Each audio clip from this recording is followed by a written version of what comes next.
What's up, guys? Welcome to Packer Up Boys, brought to you by Grumpy Coffee. And listen, our beans are 100% Arabica, ethically sourced, and they're also 85 out of 100 cupping. So if you want, single source or whatever, and you're not blending, you can go up to 90, but 85 for blending is unbelievable. So 85 plus cupping is score. And also, our beans are from, Brazil, Colombia, Guatemala, PNG, and they're some of the highest quality guys. So if you want Grumpy Coffee, make sure to go to grumpycoffee.com.au, grab your Grumpy Coffee, and yeah, it's going to be delicious. Let's get into it. Just a bloke in a bar. What is up, ladies and gentlemen? Welcome to Packer Up Boys. The team is back at full strength. Don't forget to like and subscribe. Leave a comment on Spotify. Leave a comment on YouTube. Like and subscribe. And also, huge offer. KO is now doing a massive offer. I begged and pleaded. I said, guys, come on, give us an offer for the Bloke community. They've finally come through. $1 KO. That's right. If you're new to KO, KO Sports, get your first month for $1. Yep, just $1. Link for the deal is in the description. Offer ends June 30. Guys, that is a deal of a lifetime. So go, make sure to use our link. You get the first month for $1. You will not be disappointed. Outside of that, the great Door, he's back. Hey, how you been, bros? The boys are back in town. I've been good, man. Been busy, but it's good to be back. Hey, what have you been doing, man? Oh, bro, this year's been about just getting in the hustle and the grind. I've been I've got a few fingers in the pie, so I've started that recovery business, bro. Last week I was in Singleton. Installing saunas. I'm doing everything. I'm doing it all. But you're installing saunas? Installing saunas. Without the shirt on or what? It's too cold. I'm here to install your sauna. Right, it's that fresh in the I've been spending some time down in what I'm sure you'd coin God's country, down south. No, God's country's up north, Gold Coast, mate. Come on, bro. Come on. Right. Jeez Louise, that's offensive. Nah, but yeah, just been hustling, man. Just been on the grind this year. Yeah, okay, so do you install saunas to homes as well? I do. You want the door? So the terms and conditions are, yes. Okay. Take it while you can. Before we scale, take it while you can. You order a sauna, I'll be there. Okay, end of financial year, he comes and installs a nude saunas. Mate, that'll sell some saunas. I'll put an option at checkout. If you want nude, it's going to cost you. What is it? What's the website for it, the saunas? Aura Wellness. Yeah, okay. Saunas and ice baths. So we started off commercial, just fitting out with gyms and stuff, because we also do the building side of it. But getting into the residential space. It's been fun. I went over to China. China? It was just a cracker experience. Wow. Have you been? I would love to go to the motherland. Right. Oh, mate, I'm Chinese. You know that. I've never been, though. I forget. Yeah, I don't know why you forget. I think it's the nose that throws me. Makes me lean more towards the Italian side. I thought it was the intelligence, my mathematical ability. That's true. That is true. But no, it was mad. It was bloody eye-opener. It's not what we think. No, of course not. I think, look, most things like that are true somewhere in the middle. Yeah. You know what I mean? Like, if you think it's like crazy, full-on communist, it's not that. No. But if you think it's completely free as well, it's also not that. It's like somewhere in the middle kind of thing. Whereabouts in China? Mate, to be honest, I bloody went everywhere, but mainly Guangzhou, and then sort of deep in the south where all the like factories and stuff are. Yeah, what was that like? That experience like? Yeah, it was interesting. Like, man, I ate some wild food. Oh, really? Yeah. Oh, no. I had my first snake. You don't have a flu or anything, do you? Flu? No flu.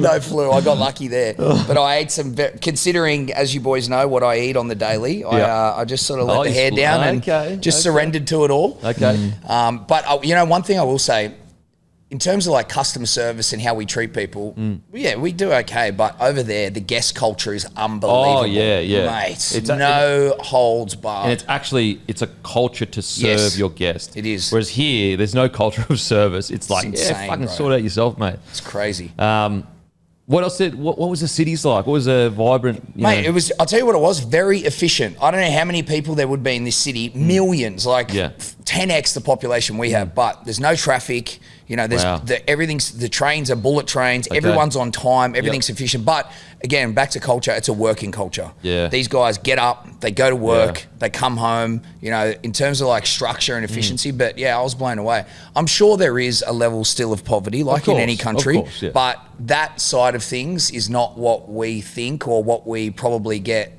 fed by the media. Yeah. Like assuming it's this, not third world country, but like it's not as good as, the West or whatever. But you go over there. I know it's different, obviously, but just going to Japan, bruh, so hectic, so good. Man, I had such a good time in Japan, and similar to China, the train systems over there, you don't need a car. If you're almost an idiot for buying a car. 100%. If I was living in Japan, there's no way I'd have a car ever, because their trains go everywhere. If you get off on the wrong stop in Sydney, you get on the wrong stop, you might go an hour out of your way. You're like, oh my god, I've got to get this train to get on a different line over there. In Japan, if you get off on the wrong stop, you are literally bang. You can be back exactly where you need to be within. You might lose 5 extra minutes. It's so insane. hectic. And I love the technology there. One thing, the whole. I'm sure you've heard about how do I say it? They've got that social currency sort of thing going on. Yep. So I don't know how true it is or you know the exposure of it, but basically when I got there, mate, I would happily in China leave my car open. You could leave your keys and wallet. No one's touching it. There is a camera every 10 meters. Oh, really? I got in the car at the start. Anyway, we're driving on the highway and these flashing lights kept going off like it would be a speed camera. And I'm like, bro, what's she doing? Yeah. Is she speeding? Every, I reckon, 500 meters, a camera takes a photo of your car when you're on the road. What? It blew my mind. See, that is But you're not hectic. doing anything Surveillance state. You are not doing anything wrong there. Wow. You wouldn't even think about it. Jeez, wow, It's that's crazy. crazy. I will say Japan, not that hectic in the photos or whatever, but in regards to leaving stuff somewhere, no one's stealing anything there. Nah, no one way. is. It's just culturally just not acceptable. You went to China, didn't you, as well, Matty? I went to China. I went to China just before COVID, just like you. I went to the wet markets. I was eating live bugs and Ugh. yeah, it was better than you think. Better than you think. It was an eye-opening experience, but it was great. Except the problem was, did you end up going to the Great Wall of China? No, I didn't. I'd love to. Oh, it was. I reckon it's the best experience of my entire life. Yeah, I would sick. love to. Went there, got up, had a beer on the thing, and toboggan down. It was fantastic. Got scammed by some guys taking photos, which was so dumb. But Well, they said, oh, they're like, "Oh, I'll take a photo with us." I was like, "Oh, bloody hell, I'll take a photo with you." And then they're like, "Give us this money," and I was like, "Oh, I wasn't saying no." oh, take a photo with them? Yeah. So I've still got the photo, to be fair. But I didn't care. It wasn't that much money. But the problem was, you're not meant to get in unmarked cabs over there, for obvious reasons. And there was just no way of getting back because we were like an hour and a half away from where we were staying. So we were just like, what the hell do we do? So we just jumped on a random bus to the nearest town because we saw that the bus, saw this town had a train station and we were off it because we'd been dealing with counterfeit money. It had been the craziest day. We just wanted to get home. And then we jumped on this bus that took I reckon 45, 50 minutes to this town. We finally get there. And then we find there's this train station that's just non-existent. It's there, but there's just no trains coming in and out. So then we were another hour and a bit from and we ended up just finding a cab, and there was 5 of us. We just paid him double to squish us all in and get us back. For an hour and a half, you had to drive squished up. Yeah, but we were so desperate to get home. But yeah, Do you have any weird food? Anything else but bugs? What time was that when that all happened? So by the time we jumped in the cab, it was dark. It was pitch black. So it would have been 10 o'clock at night or Probably something? something like that, yeah. It was very dodgy, very, very dodgy. But yeah, it was a crazy, because when we were there, we didn't know, but if you go to the ATM, pretty much 1 in every 4 bills really is fake? counterfeit. Yeah. Well, where we were anyway. Yeah. So we tried to get rid of them at the markets, but they're all clued on. Yeah. They all know everything. So we ended up, the most, I guess, not westernized, but the closest thing we did that wasn't like that was going to the Great Wall. So we just hid all our fake money in the thing, paid it, and then basically just bolted towards the Great Wall. There was this lady chasing after us, and we just No way. bolted, and then we got there. So it was a mentally fatiguing day, but Far out. yeah, pretty hectic. That's crazy. So did you get any cash out or not? You were just all on the card? But you can't really use your card there as well. You've got to use a thing called WeChat. WeChat or Alibaba Pay. Wow. Yeah, so that was kind of weird as well. So you just put all your money across to a WeChat account? Yep. Jeez, that's crazy. Yeah. How different it I is. ate goose as well. That was random. Goose? I mean, to be honest, I would have eaten anything just out of respect, but Yep. I did avoid pigeon one time. I was like, Oh, pigean. nah, that's a no. It's almost a bit dirty, to be honest. That's what I was like. Jeez. No, I don't think so. I went to this amazing spa, 4-story spa. It's out of a movie, this thing. It was No insane. way. Funny story, actually. So went there with the young camera guy that we've got working Yep. for us, the content guy. Now he's only young, so we've come from different worlds, Denon. In particular, we've spent many years culturally in football. Showering together and all this stuff. So, look, I wanted to get amongst the vibe, so we went in there. And obviously you're nude for a portion of it on one level. And I remember just looking at him and he was so rattled. I go, bro, it's okay. Chuck your undies on. You can keep them there. I felt so bad. I was like, what have I walked into? You'd be it's such a... It is weird how, you understand how shy people are getting naked, but when you actually think about it, it is a very... Why are we so shy about being naked? Now, I'm not sitting here saying, we should all be fucking walking around as nudists or whatever, but, it's a human body, bro.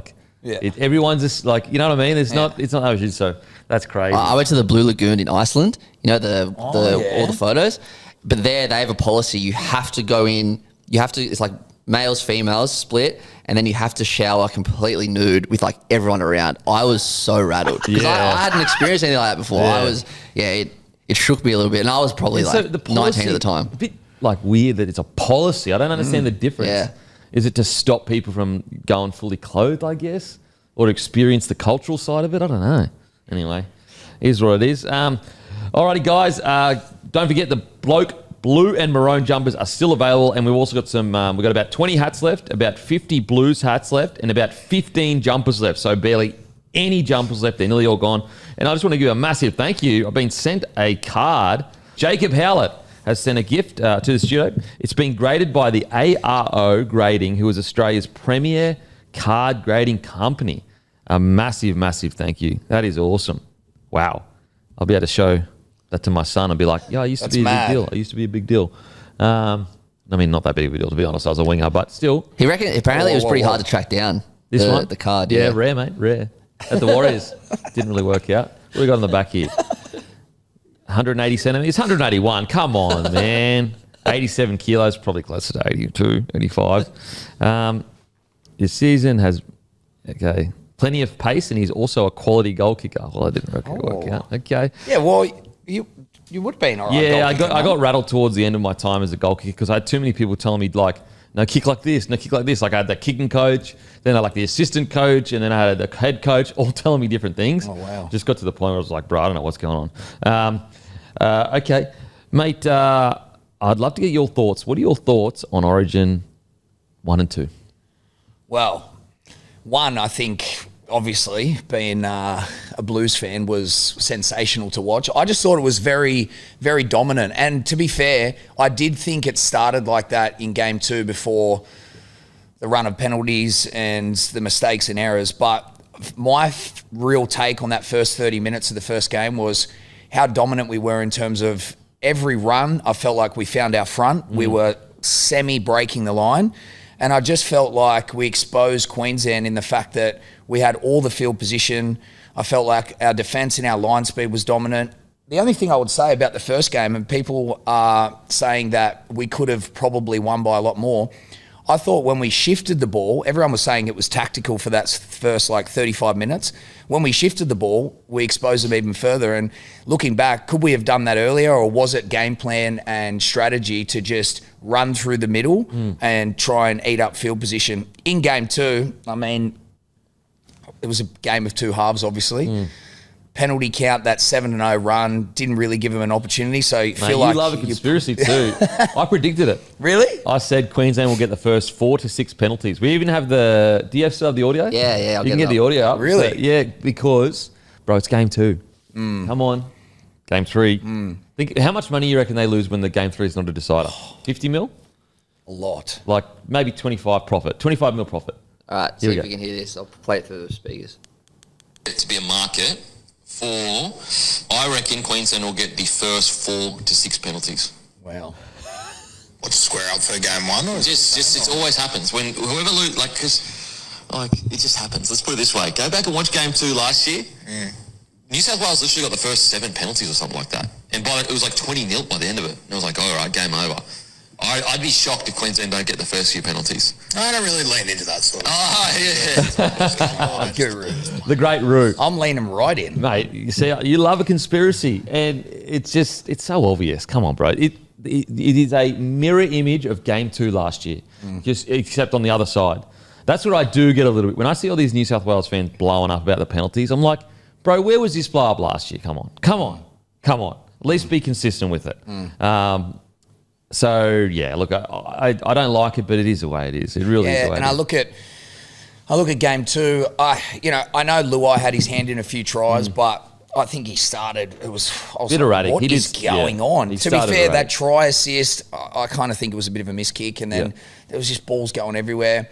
Cleary, in my opinion, was nowhere near at his best. Yeah, clearly injured. Yeah, losing his kicking game, not having Moses. Am I happy about the result? Yes, I am, because game 3 is on the line. Yep. With the fact that New South Wales now have to bounce back after the loss and it's in Sydney, I really do not see us. I actually think it'll be a blowout. Okay. And I don't know what your opinion is. It doesn't, the standard of the Origin footy, I'm not saying it was bad, but it doesn't feel like Origin standard footy, bro. I don't think it's been good. No. I think the game, I actually think this look, was it entertaining, the second half of the game on Wednesday? Yes, because it was a close game and they were this crazy comeback, blah, blah. The standard rugby league in the Origin games this year has been really poor. Right, I agree. And put the weather aside in game 2. Game 1 was similar. There was a lot of errors. Yeah, and also, like, we're talking about the best of the best. The weather shouldn't be that much of an issue. Like, we're talking about the pinnacle. Go back a few years ago when it was terrible rain. New South Wales scored about a bazillion points. I actually think there's been club games that have been of a higher standard. Matter of fact, and like granted, I'm talking relatively speaking. Obviously, the first graders would absolutely pump the under-19 side, but I thought the under-19s Origin was a higher quality game of rugby league, relatively speaking, than Origin game 2 and game 1. Very strange. I don't know why this year. Is it because the ref has refed the Origin out of it and there's so much stop-start? But that doesn't make like you can put it on the ref, but at the same time, that doesn't excuse New South Wales from having a 8% completion rate in the first half. Yeah. And then the Queensland's completion rate in the second half was like bloody 50% itself. You don't see this in Origin games. You don't usually see that. Like, if put it this way, in the greatest grand final of all time, the Penrith Panthers completed at like 95% or something. They had one error the whole game. The whole game. Like the Origins that I know, we're talking 20-minute periods of arm wrestling, back and forth. Game 3 last year. So to not have that, it does, I don't know, it feels weird. And for me, the feedback has been the same. You know what my prediction is, though? Is that game 3, that's where we'll see complete let it flow. We'll see the best version of it because there's no more need to hope to get to game 3. We're in game 3 now. So let it go. I think it'll be let go. I'll put it this way. I'll say another call. It'll be the least amount of penalties out of the series, game 3. Lock that in. And I'll tell you what else I'd like to see, just in the spirit of Origin. The rules have changed and the penalties, the harshness of the refereeing in that respect has done the job. But if the boys want to get a little bit of push and shove and a bit of jersey grabbing, let it go. Don't get in the middle. I know. Like if they throw a punch, all right, we know in the modern game you can't throw a punch. But let the boys get amongst it. Oh, it's Origin. Breaks me. It kills me. Like, as a game, put it this way: if we continue, if let's say this is what Origin is now, mate, it will be barely a thing in 20 years. I was having this conversation the other day. This is all sports now. Any sport. I was watching the basketball. You're watching the NFL. Any sport. It's all gone towards this movement. And why do you think MMA has grown so much? Because there's essentially obviously there are rules, but there's not a single person in the UFC sitting there going, oh, we better not have this rule because it looks dangerous and the mums and dads won't like it. It's literally like balls to the wall action. Yeah, this is what it is. You know what you're getting. 100%. And I think, and boxing's similar too. I think obviously MMA and UFC has had a bit of a down few years because they've lost stars and they haven't been able to, create other stars. But as a product, like the fact that it's grown as quickly as it has, it's because it's entertainment. That's the number one priority of UFC is entertainment. Whereas sometimes I wonder, is that our number one? Is our number one priority entertainment, or is it to like appease a small, loud minority? And like, look, you get Liam Martin and Tino just in each other's face. Let them go. Yes, I guarantee you, they're not even thinking about throwing a punch. They know they can't. They would never. Can't. Let them get in each other's faces. Let the push and shove happen. Just come on, boys, get back. Yep, sweet, go again. That's what we watch Origin for things to flare over. And because the good thing is like, okay, yes, does it suck that they're pushing and shoving? I get it. It's you want them fighting, but they're not going to do that. But I tell you what, it does do. If you let them push and shove, it makes that next hit up even more hectic. Exactly. Whereas if you don't let them push and shove, there's no fire in the game. There's no heat. There's no moment for them to say something that pisses them off. Like there's no moment for Martin to say something that pisses Tino off where he wants to take his head off. And so I'm with you, mate. I reckon game 3 there'll be the least amount of penalties and it'll be the highest quality across the board. The anticipation for a punch on is just as good as a punch on. But now, like back in the day when I was in school, we'd be like, I'd be just as keen for who's going to punch on with who as the game itself. And now there's a push and shove. There's no anticipation. You know nothing's going to happen. So it's just... But it's a great point that you make. Just even that moment in interaction... Yep.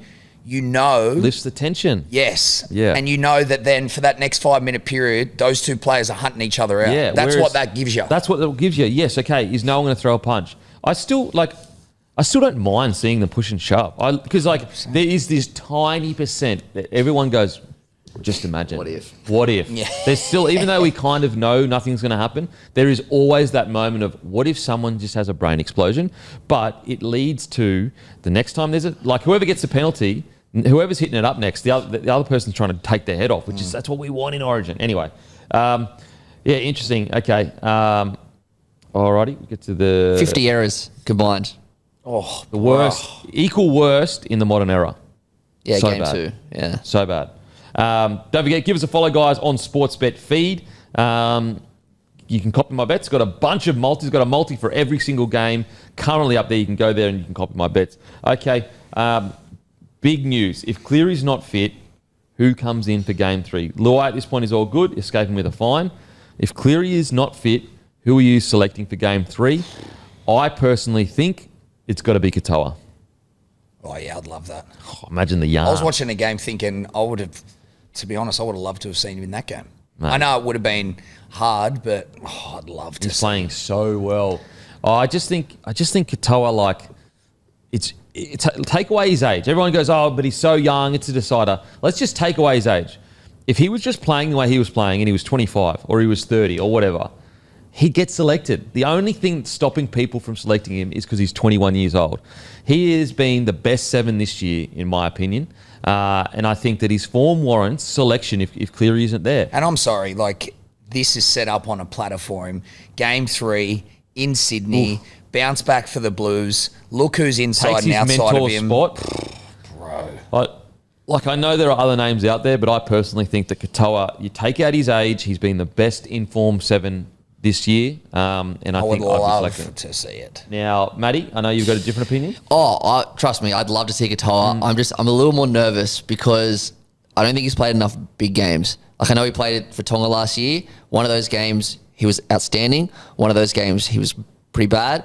The other game, he was quite good. But I just think, Nico Hines killed it that one year, but, he gets to a finals game.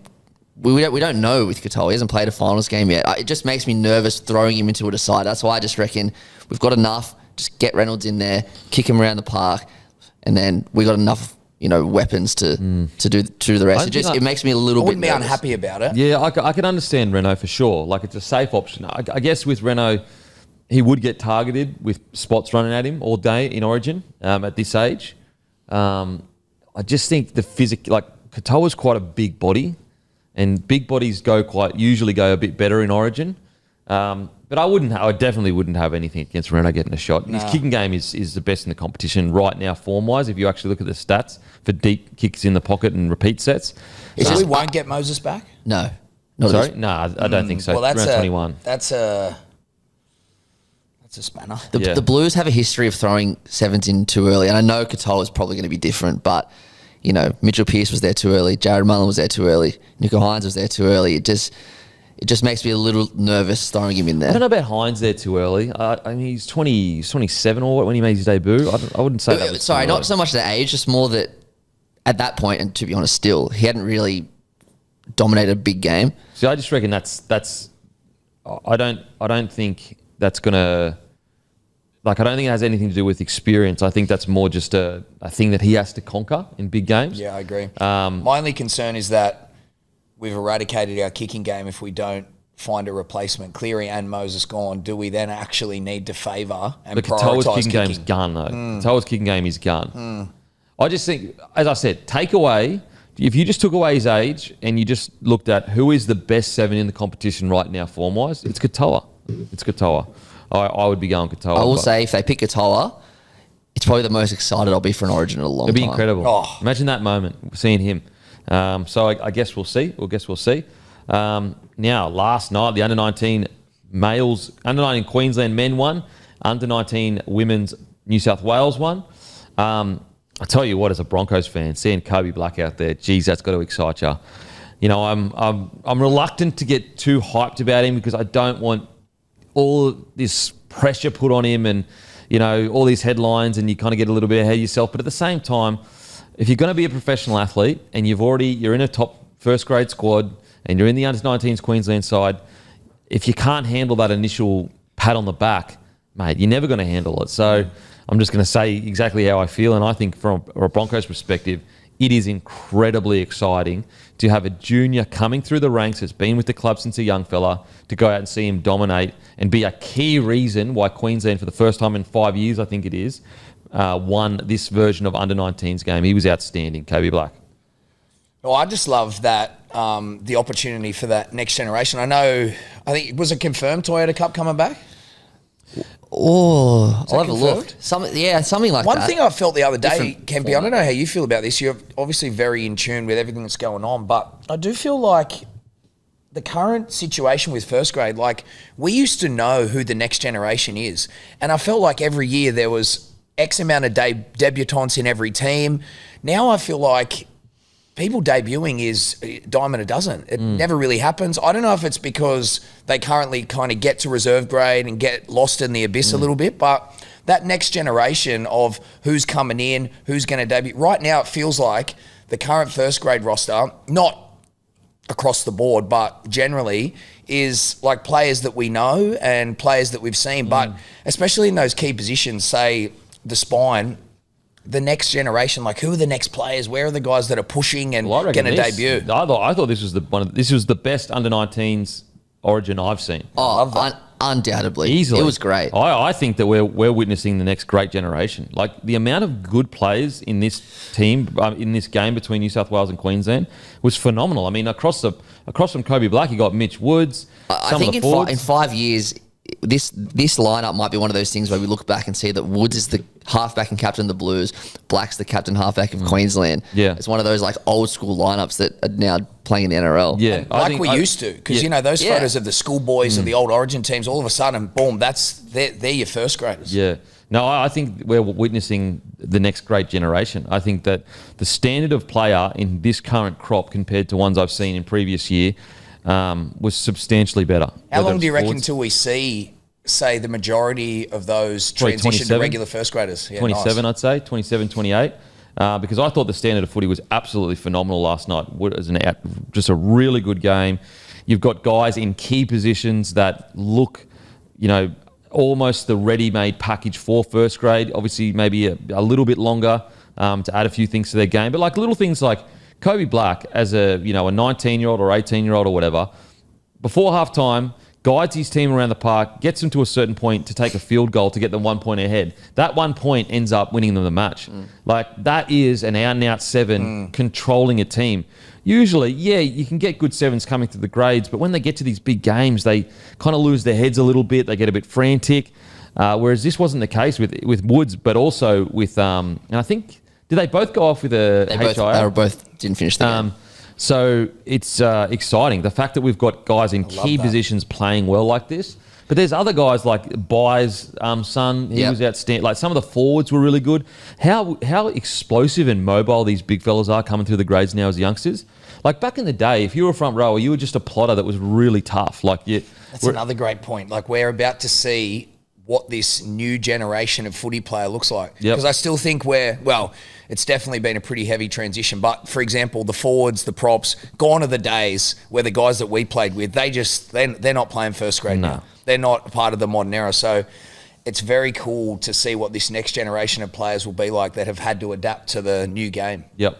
It's the standard of athlete required to be in the forward pack these days is night and day compared to what it used to be. Literally. Like, one of the players made a break last night as a front rower, and his speed was unbelievable. And so that's what's so exciting is I really think this generation will be a great generation. I really do. The amount of players that were playing at a high standard last night. Pudu at the back, at fullback for Queensland was outstanding. I thought one of Queensland's centres was great. Queensland's number 6, Andrews, was great at the end there. Like, you name it. There were some forwards for New South Wales that were putting on Jacob massive shots. Halangano, back row from the Dragons. He looks like he's going to be hectic. It's a really, really exciting time, and I think that the good thing for the Broncos, it's been quite a while since they've had an out-and-out junior 7 coming through the ranks that's a top-tier player for his age group, and so that's a real positive. Now he's got a world to go and all that kind of stuff when it comes to getting into first grade, but he couldn't have shown any better signs. He really couldn't have. He was outstanding, so that's good. Just on your thing before, how long 2027? I just went back 2 years just to get a gauge. Just from that New South Wales team, we've got Tamale, who's killing it at the moment. Strange, killing it at the moment. Lasu Fainu, who's now the next Tigers 7. Sam Fainu, who's just a beast. And Josh Papali'i, who's... So that was just 2 years ago. Yeah. And that's just from the Blues team. Yeah. So, I think we'll definitely unearth some stars from last night's game. Absolutely. And even some of the, Philip Copes, he's a big, big winger. I thought actually Sam Stevenson. I think it was Sam Stevenson on the left side. Either way, to be honest, you could name anyone. You could name Lani Sietu as well. I'm just trying to find that big front. Oliver Smith, he was the guy that made that break, and geez, he could move. And Cooper Bye. Yep. Ooh, he looked good. I will say on the other side, there was a 13 for New South Wales. He got done for shoulder charging twice. 3 times. It's a real good lesson for the young fella that if you want to be a professional athlete, I get what you're trying to do. You're trying to create momentum for your team. But if you want to become a first grader, you have to play smart footy. And getting done for multiple shoulder charges. And both off the kickoff. That was so obvious. Yeah. That was so obvious. So it's a really good lesson for him, and I hope he learns a lot from it because he's clearly got the talent. And also, I love the fact that he still has that mongrel in him that he wants to make that big hit. I know how much the game has changed, where you've got to go so conservative because all the penalties or whatever. But it's just a really good lesson that unfortunately in today's game you just can't do that. Because that's 10 in the bin. It hurts your team. Exactly. Heaps of talent, the young fellow, and I'm sure he will learn a lot from it. I'm sure he will. It'd just be a really good lesson about, sometimes as footy players, especially when you're younger, you don't actually realise you're a professional at what you do. And being a professional means that you act like a professional at all times when you're on the field. And you can still have those big hits. You're just going to be a little bit smarter about it. Definitely these days. You can see the talent. He was great. Whenever he got the ball in hand, he was a handful for the opposition. Really, really exciting. Honestly, there really weren't that many players. I thought the number 9 for Queensland, Bowden, I thought he was good as well.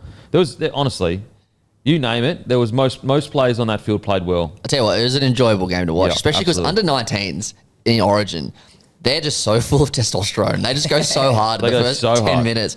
But the Andrews from Queensland setting up the last try and then kicking that goal. Imagine how happy he'd be feeling this morning. Bro. Mate, what a conversion from the sideline. Oh. And he actually dropped he had a line break that he dropped cold early in the game. Could have rattled him. Could have been like, oh my God, I've just cost my team a try, which could end up costing us the game. Didn't. Kept his head. An absolute nail. Just friggin' nailed it so well from the sideline to win the game. Talk about 4 minutes to go. And as a 19-year-old or 18-year-old, the world is on your shoulders, the pressure. Doesn't get better than that. And he nails it. Absolutely nails it. Also want to give a shout out to Darius Boyd. He was the coach of the under-19. Hey. Yep. How good. And so really, really good for him that he was the first coach to get a first win in this current format for Queensland. Is he going hard down that path? He must be, yeah. I mean, if you're an under-19s Queensland coach, you clearly want to be in coaching. That's awesome to see. Awesome to see, and what an achievement for him. So, yeah, I was really impressed. Usually I come away from an under-19s Origin game and go, there's raw ability here, but geez, it's rough. It's errors. There's low completion rate.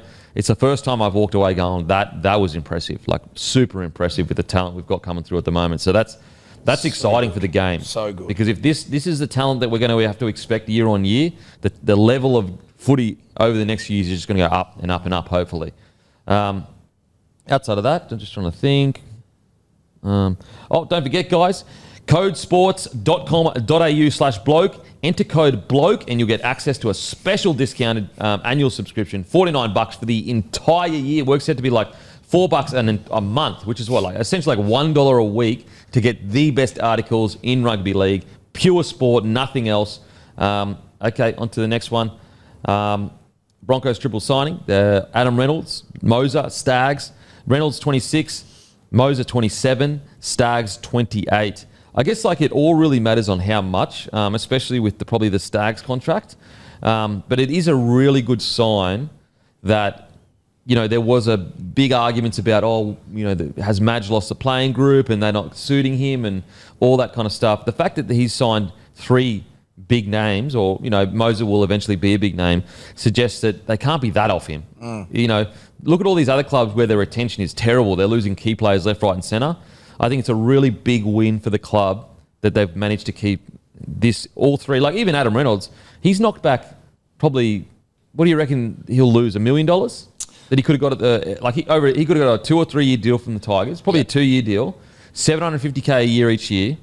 Whereas at the Broncos, he wouldn't be getting more than $400K. So he's probably losing out on $1 million and he's still willing to stay. That's a sign of a club that, it might not be, you know, translating to wins every week on the field, but at least they're all seemingly going in the right direction. Yeah, and that's what the Broncos need now, some consistency with their team, especially with the new coaching staff. And like you said, some good up-and-comers and young fellas coming through. Yep. Guys like Reynolds and Stags, that's a big win. Yeah. You know, in terms of just keeping some momentum. Especially with the Broncos, unfortunately, still just not quite living up to where they need to be. You know what I mean? Moser's a great one because he's a gun. Moser could have gone like pretty much any club he probably wanted. Obviously not on a huge wicket, but for the standard of number 9 he is and where he's at in his career, most clubs would have entertained signing him because they could say, oh, you come to the club, you can be behind one of the best 9s in the comp, or you might be our starting 9. The fact that they've managed to re-sign him. Interesting only for 2 years, though. That's super interesting with how good Moser's going to be. I reckon that's probably more from Moser's side, looking at it going, I want to see where this club is in 2 years' time, because he's got such high regard on him that I don't think he's going to want to be around forever at a club that's struggling. But it's good. Got him till 2027 because a lot of other clubs. Does that put the rest of the roster, Kempy? Is there any other guys? Just Haas. I think, is available to talk to other clubs. Seems like he really wants to stay. You know, he's got a lot of family, you know, ingrained in Queensland, in Brisbane. I'm still of the belief, though, that doesn't mean he's definitely going to stay. When you're as rich as he is, you know, you can find a way to make that work visiting family that are in Brisbane or whatever. But it does look like he's going to stay. What do you reckon, Matty? Oh, I just want to go back to Moser. I think that injury in the preseason, I thought that might be a bit of a sliding doors because, I mean, this could have been wrong, but while reports he was going to play round 1. Yeah. Hasn't played this year. What do you reckon the progression with him is? Just patience. Because you don't want to rush a guy that's going to be your number 9 for 10 years. So I just reckon it's patience. Yeah. And like, as I said, you don't want to, like, for example, let's say you threw him in the last month. That's the last thing you want to do. Broncos have been playing terrible. Yeah, that's true. So you got this 9 that's getting bashed up each week, not learning the best. Whereas you want to throw him in when things are good, bring him off the bench, 14, and ease him into it. So I just reckon it's all about his development and making sure he's ready to go. I wonder how much we'll see of him this year. I know it depends on results and stuff, but I reckon you'll see him more towards the end of the year, coming off the bench at some point.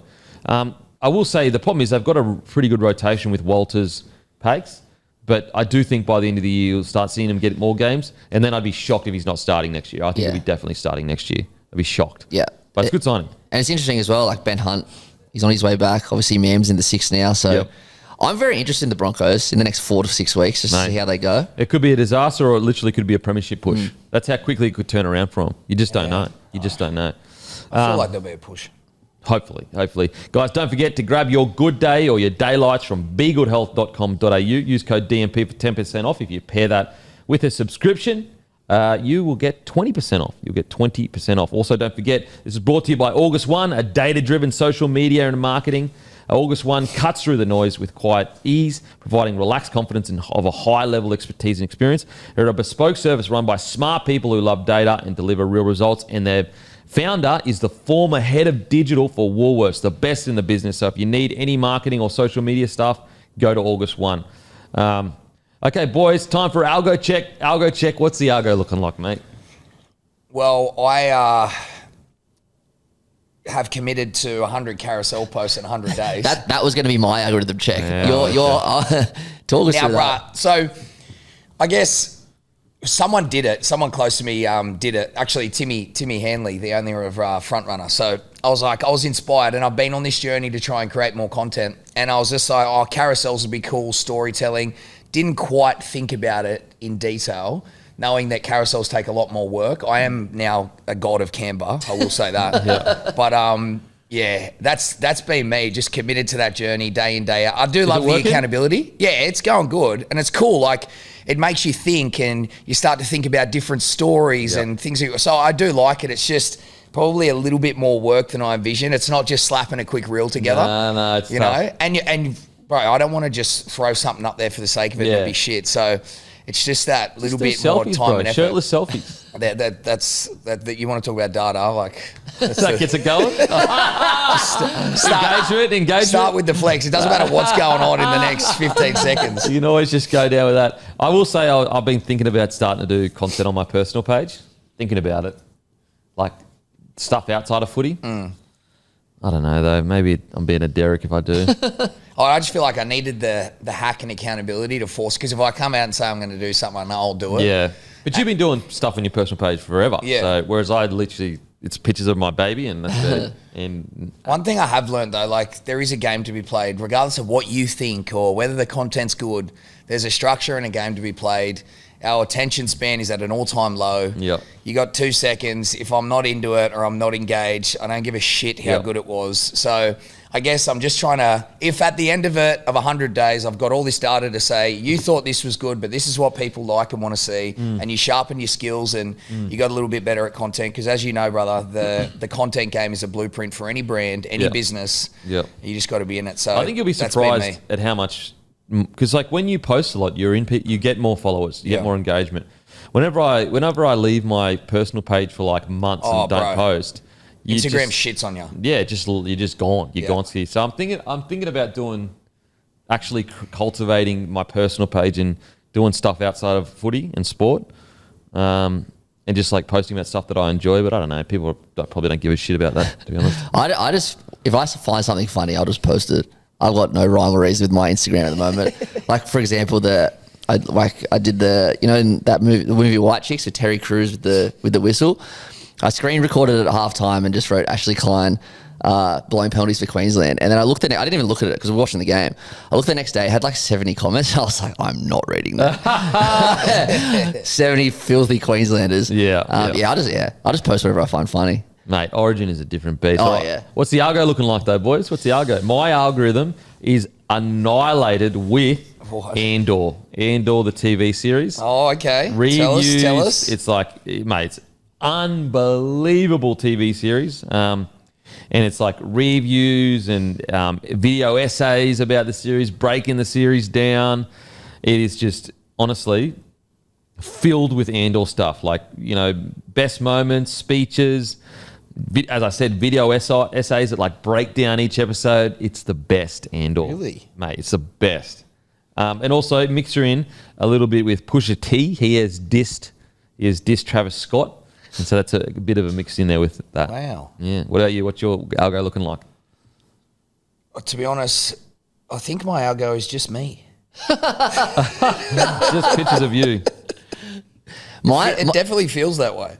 Mine's like, I got some weird, like not weird.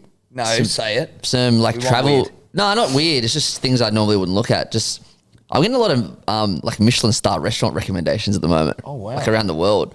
Like I was looking at one this morning from Hong Kong, which is just like you're sitting on crates, but they just bring out all different types of meat.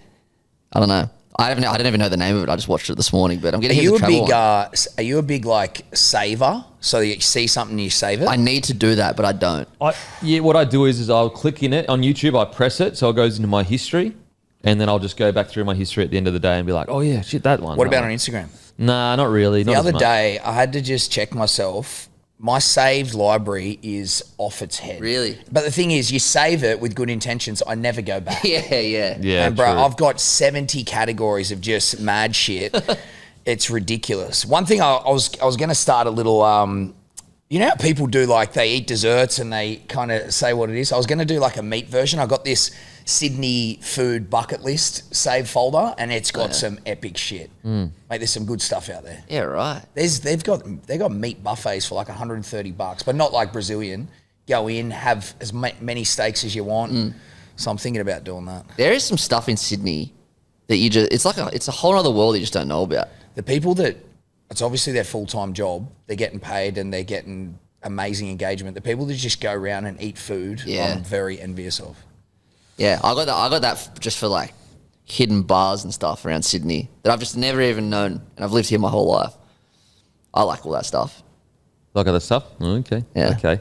So, have you said what your algo's looking like yet? Yeah, the Michelin star restaurants. Michelin star restaurants. Oh, okay. I know, so random. Jeez, cashed up, eh? No, that's the problem. I can't go.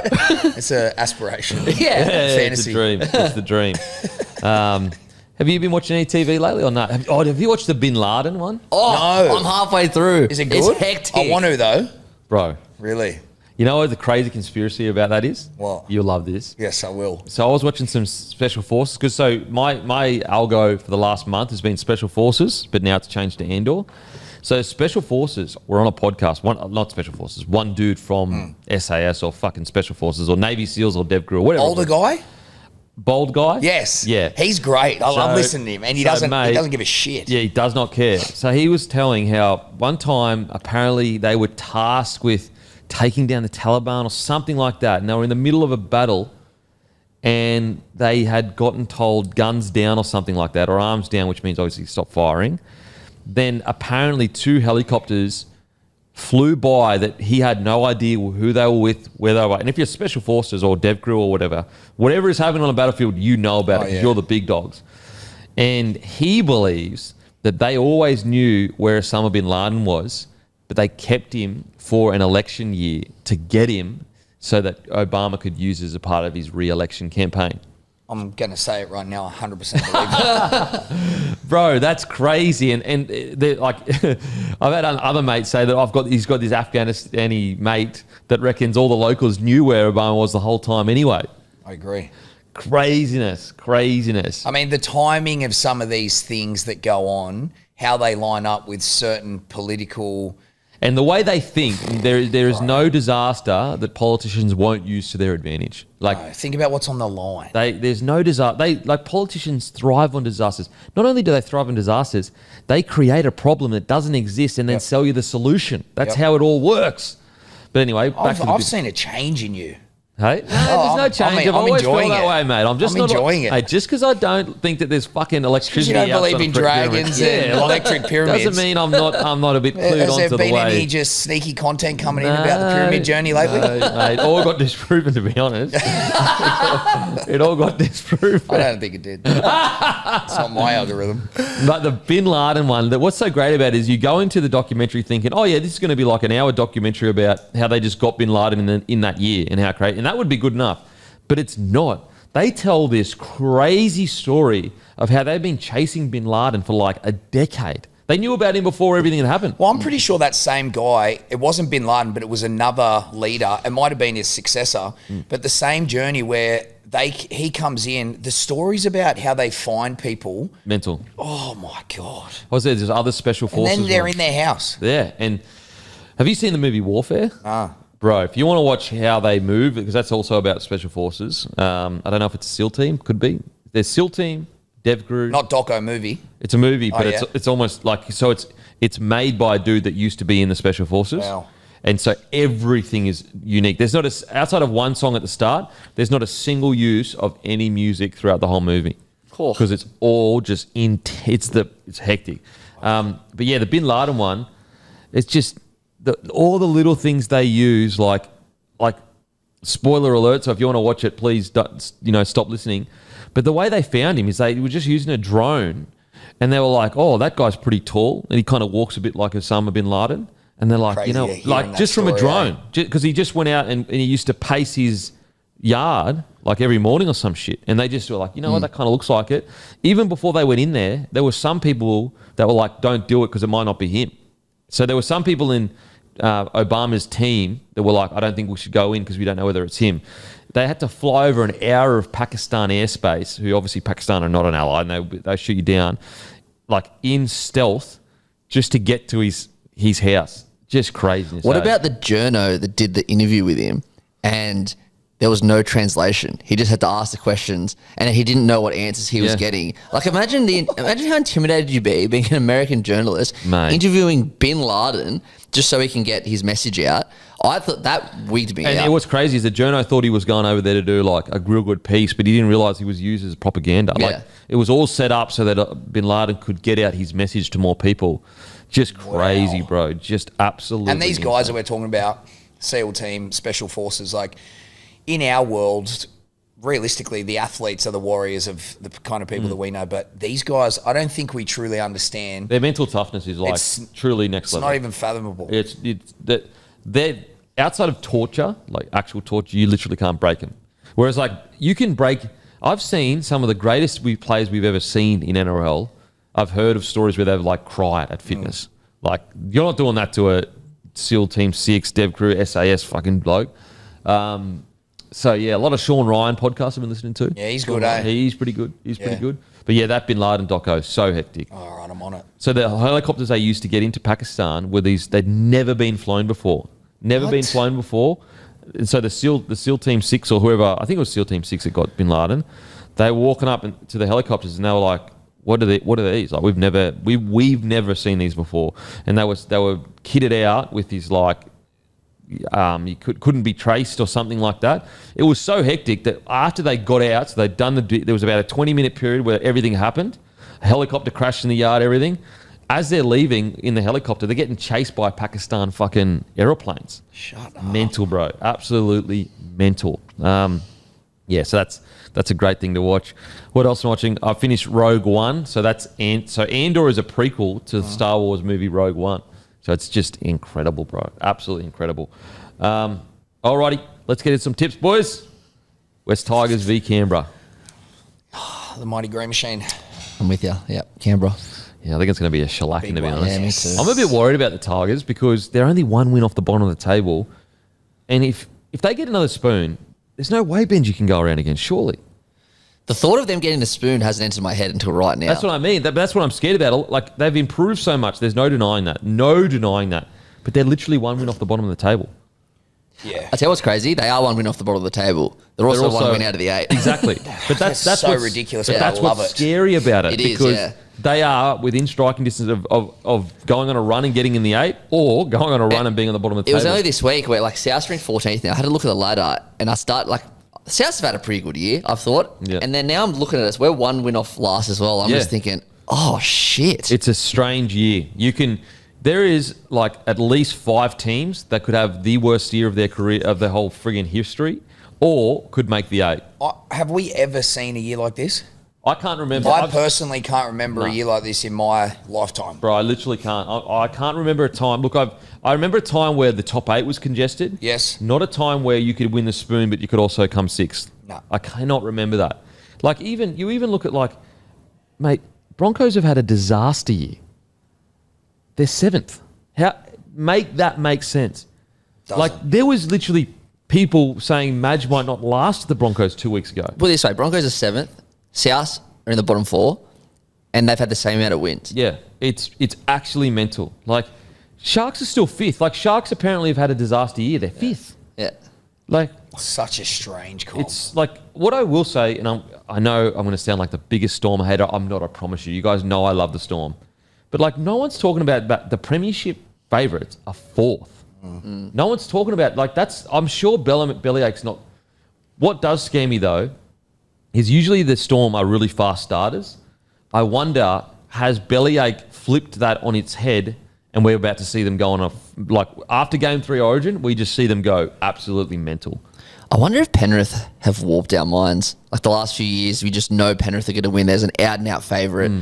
Now there's no out-and-out favourite. Penrith have fallen off, and maybe it's just gone back to... But it's not Penrith is only not. that. It's not only that. It's teams, like you try and tip teams Oh, that man. you're hell-bent that they're it's going to win. crazy. The wins and losses between different teams is crazy. There's literally, so the Broncos are 7th. They're on 6 wins. The Titans are on 4 wins and they're last. It's 2 wins between 7th and last. That's absolutely wild. And Panthers, like, they'll probably lose this week because they're missing all their Origin players, but they're 9th. So they're on the same amount of, they're on the same amount of wins as Cowboys. They're 9th. Like, they're 1 win out of the 8.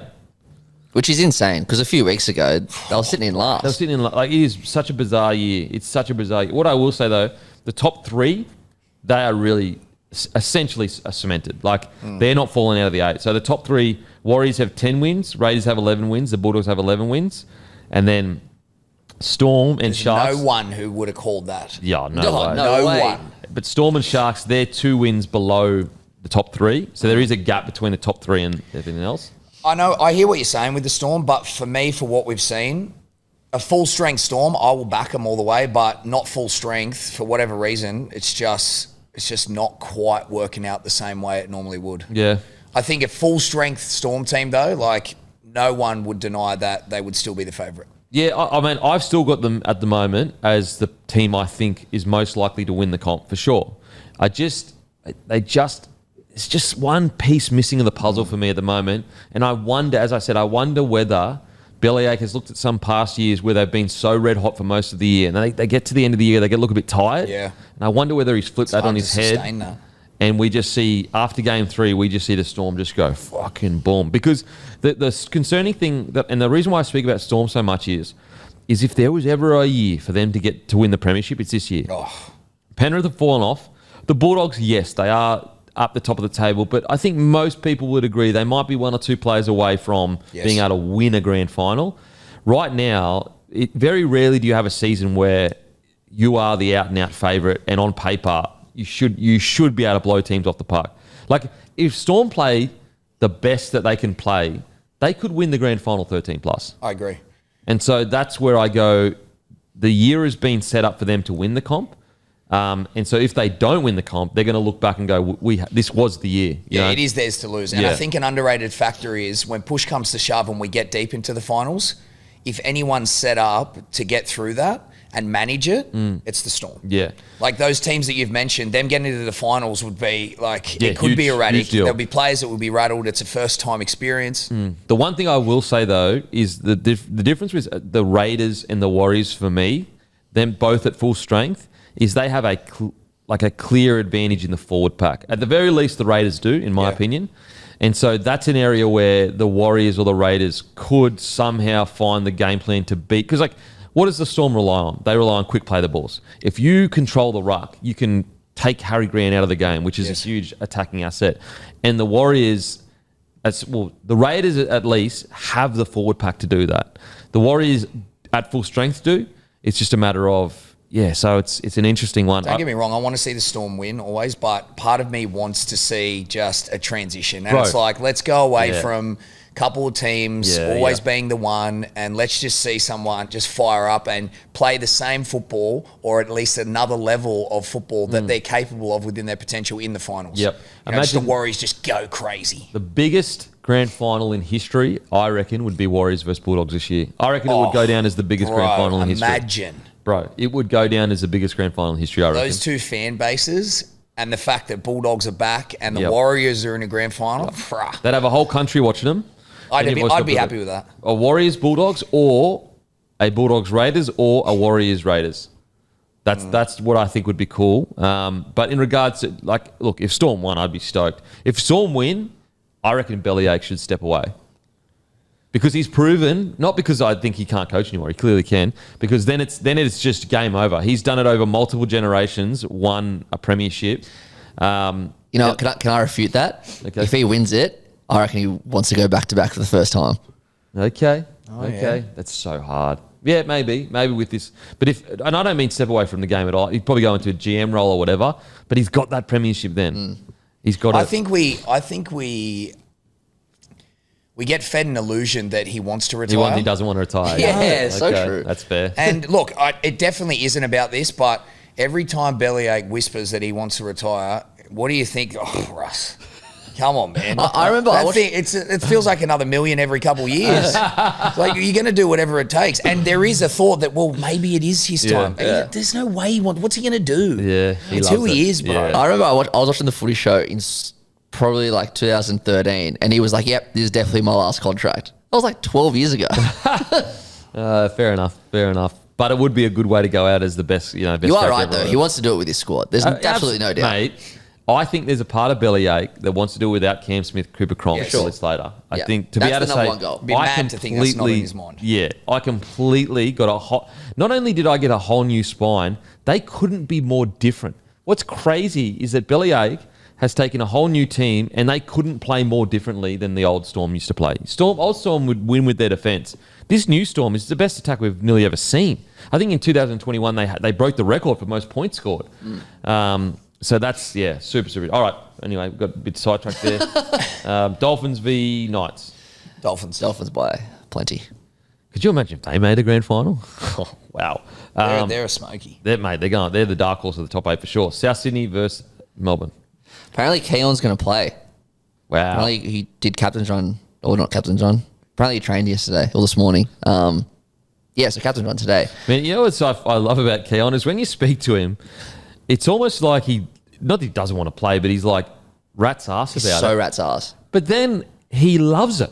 Like, it's so bizarre. Like, when he's all good. Like, he's so chill. As you'd know, though, I feel like it plays to your advantage because, you're not in your own head. You're not overthinking. Yeah. You don't get the stress. The Mate, pressure doesn't get to you. It's so funny. He's so chill off the field, but flicks on the a field, switch. he's an animal. He's like, even when we asked him, like, mate, you're killing it in the middle. Do you like playing in the middle? He's like, nah, not really. He's like, bro, you'd win the Dally M's 13 of the, like, you were our number 113 throughout that period. Yeah. If he stays in the middle, he's probably going to get paid $1 million a year, but he's like, nah, not really. Fractured me jaw. Fractured his cheekbone Or eye socket or eye something. socket. So he could have a couple of weeks off, but he's back in there next week. Like, it's so funny. He's such a legend. I'm going to Legend go of with a the bloke. Storm. I'm scarred with South. They won when I thought they weren't going at the start of the year, and then I started backing them, and so, yeah, I'm going Storm. Broncos, Sharks. It's a tough one. I can't believe Sharks are $2.50. That is bizarre to me. It is. It should essentially be $1.80 each or $1.90 each. Pretty much. I think you're right. I think they should be picking mods. I'm going to go Bronx. Yeah, Bronx. I reckon Bronx. Roosters, Yeah. Cowboys. I'm going to go Roosters. Roosters, yeah. Eels, Titans. Titans. Titans.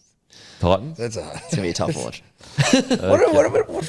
What do you do with the old Titans, bro? Bro. I was thinking about this the other day, and like, obviously you're not going to get rid of them, but Gold Coast it's a significant place in Australia, Mate, think and about- they've never done anything. What do you need to do? What's going to change, Bro, think about if you took Melbourne and put it on the Gold Coast. It would be one of the most supported teams in the competition because think of the lifestyle around it. Beautiful days, beautiful weather, the rugby league. You go watch that, you have your beers, you go down to Palm Beach or whatever. Like, it's like almost like the Miami Dolphins. That's what it should be. Like this incredible Yeah, you're franchise that it's bright, it's sunny. It couldn't be more suited to a franchise. It really couldn't. But I don't know why. I've had this theory since the day I could even think of this theory decades ago. I personally think there's a subconscious bias for players where they go there and think this is holiday mode. I think the lifestyle of living on the Gold Coast is too good. And so like when you're at training or whatever or things get hard, you just go, man, I'm living in paradise here. Like this is beautiful. I get to go to the beach, have a fun. There's so much, it's such a high standard of living that you don't have as much intensity on trying to be the best version of yourself. I agree. And on the other side, not just what you're saying there, which is like, oh, well, I've got this beautiful life. Every time you're outside of footy, you're doing all these things. All these great things. Whereas when you go to Melbourne, you're Right, there to play footy. You do nothing else. There's I'm nothing telling else in ya. your life. I don't even know if there's time to either. There's no time, but when you go there's not a single person going, oh, I'm going there because Melbourne's a beautiful city. Melbourne might be a beautiful city, but the mindset is not that.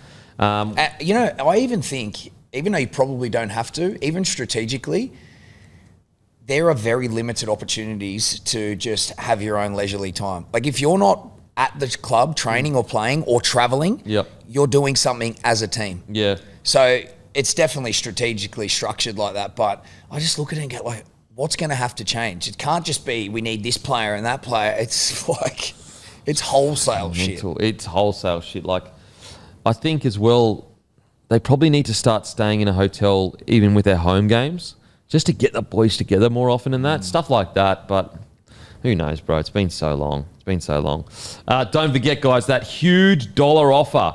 If you're new to KO Sports, get your first month for $1. Yep, just $1. Link for this deal is in the description. Offer ends June 30. So make sure to get it, guys. Please get it before the June 30 because I have actually asked KO multiple times, can I get a deal for the Bloke community? And they've always been like, sorry, bro, we don't really do that. So they have finally done it. $1 for KO. Make sure, $1 for the first month, guys. Make sure to get it. And a massive thank you to Jacob Howlett for sending the card. Really appreciate it, mate. Just trying to think. Oh, the menu log. Right now, if you spend $30, you get $10 off by the Bloke Club. So make sure to join the Bloke Club. The email should be in your email with that code. And don't forget, we're drawing a Mazda BT50 at the end of this month. So join the Bloke Club for free. Okay. Anything that you want the boys to follow before we go? Mate, follow the 100 carousel journey. Okay, yeah, 100 carousel. Trying to just pull out all the stories. I did one the other day, just like a couple training stories, a little bit of a series. Yep. The Ronnie Palmer one. Oh, mate, so you said, have a look, bro. Okay, I'll have a look. And then next week, hit me with one of your training specific stories. Mate, I'll teach you with a training specific story right now. Boom. Okay, so I've told this one before, but I'll tell it again because I get to name drop. So I'm a young buck, would have been like 18 years old, 18, 19.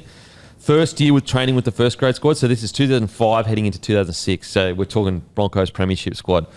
Anyway, so we finish a full-on hectic preseason session, like fitness, everything, contact, you name it. Anyway, so I'm walking off and I'm with the whole group. We're all walking off. And I hear this, hey, Dernan. It's obviously Wayne Bennett. Come here. And I was like, oh, shit, what have I done? Anyway, so I walk up. Shane Webke's standing right beside him. And he's like, do some tackling with Webby. I'm like, what the hell is why'd you get a winger to do it? Anyway, so I look across. There's a 10-meter drill set up. So, the 10-meter square that you're in or rectangle. And I'm sitting there going, this is a piece of cake. I get 10 meters space against a front rower. That's my bread and butter. You're not allowed to step him, surely. Anyway, so Webke walks past me and he literally says to me, if you step, I'll fucking kill you. I love that. And so I just got absolutely annihilated, tackle after tackle by Webke. And I look back on it now and it makes no sense. At the time, it made no sense. But now I look back on it and I realise it was Wayne Bennett's way of testing the young soccer player to see if he sucked, to see if he whinged. Because, like, why am I running directly at Shane Webke? Yeah. And it's actually also how I got into the first grade squad was a test as well that I didn't know at the time. So there was an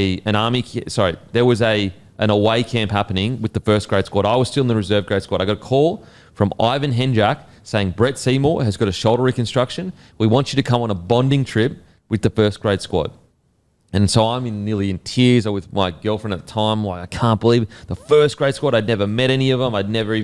It's like, this is everything you dreamed of.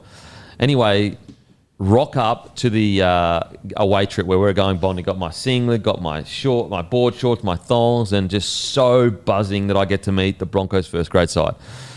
Anyway, sit down. We're sitting there looking across. I'm nervous, anything, anxious, anything. These army drill sergeants run in and start yelling in our faces, get out of the field, get naked. Strip us down naked, put us in army fatigues, take all our phones from us. We were taken away on an army camp for 6 days. They had to message our partners to let them know where we were because no one had any contact. But I wasn't supposed to. So that was just supposed to be. I was only supposed to be with the first grade squad for just that period. But I must have gone okay because they upgraded me to the first grade squad straight after that. Gangster. And so even on that army trip, so Scott Minto. And apologies to people that have heard all this. Tune out if you've heard all it before. So Scott Minto was complaining, I can't sleep. Let's go on mental. I can't sleep. It's too hectic. The great Scotty Minto. After we'd been going for 4 days. So we'd gone from Sunshine Coast Forest, where we were walking around all the time for days, killing chickens to eat and sleeping on the ground, all that stuff. Went all the way down to a place called the Stenson, like in northern New South Wales. Anyway, so we had to bathe in the river, which you'd come out of the river, have all leeches on you and shit. It's so fucked up. Anyway, so Scotty Minto's like, I can't sleep. Anyway, the army drill sergeants were like, all right, fuck, come here, mate, come here. here's some sleeping tablets. They gave it to him. Anyway, he goes to sleep. He wakes up the next day, and the army drill sergeants go, "It's all in your head, brother." They were Panadol. And just another mind Placebo. game. Yep, just another mind game to show how strong the mind is. Well, that first story I shared, you'll like this one. And it was only we just started chatting again the other day, so I think it was front of mind. But Boyd Cordner's first Roosters training session, he was 16 years old. Yep. We're across the road. You know the drill where it's basically 3-on-3, tackle, attack, come out, rotation. Yep. So he starts, and I will never forget this. He goes in, and everyone comes out, and Boyd just stands there. They're like, "Oh boy, you got to move." He goes, No, I'm not fucking getting out. For the next at least 7 to 10 minutes, and I'm talking at the time, all the big dogs, at the Roosters, I think 16. it was. Yeah, and bruh, he just stayed in there, 7 to 10 minutes, just flat stick. I was like, holy shit. Just loving it. And not knowing at the time who he was, who he's going to be. But, bro, I will never forget that. I've never seen anything like it. I was like, what the fuck is this? That's just built different. Bruh. For a 16-year-old to have the audacity to say, I'm fucking staying in. And clearly at the time, you're like, yeah, well, this kid's going to be. Yeah, and he ended up being who he was. No wonder Boyd Corner turned into one of the most mentally true tough. reflection of how he played and what he stood for. Yeah, wow. Such a good bloke, Boyd Corner. Seriously, one of the great blokes in rugby league. Alrighty, don't forget to like and subscribe, guys. Really appreciate it. Crowd Property Capital. Remember, guys, they're offering Bloke Club members $500 cash back if you settle loans between $450K, $750K. Reach out to Andrew. And also, Coastal Letting Co. We're giving away a 7-night stay at a 2-bedroom apartment in Surfers Paradise valued at $2,200. And that's all thanks to Coastal Letting Co. If you're going to stay on the Gold Coast, give them a call.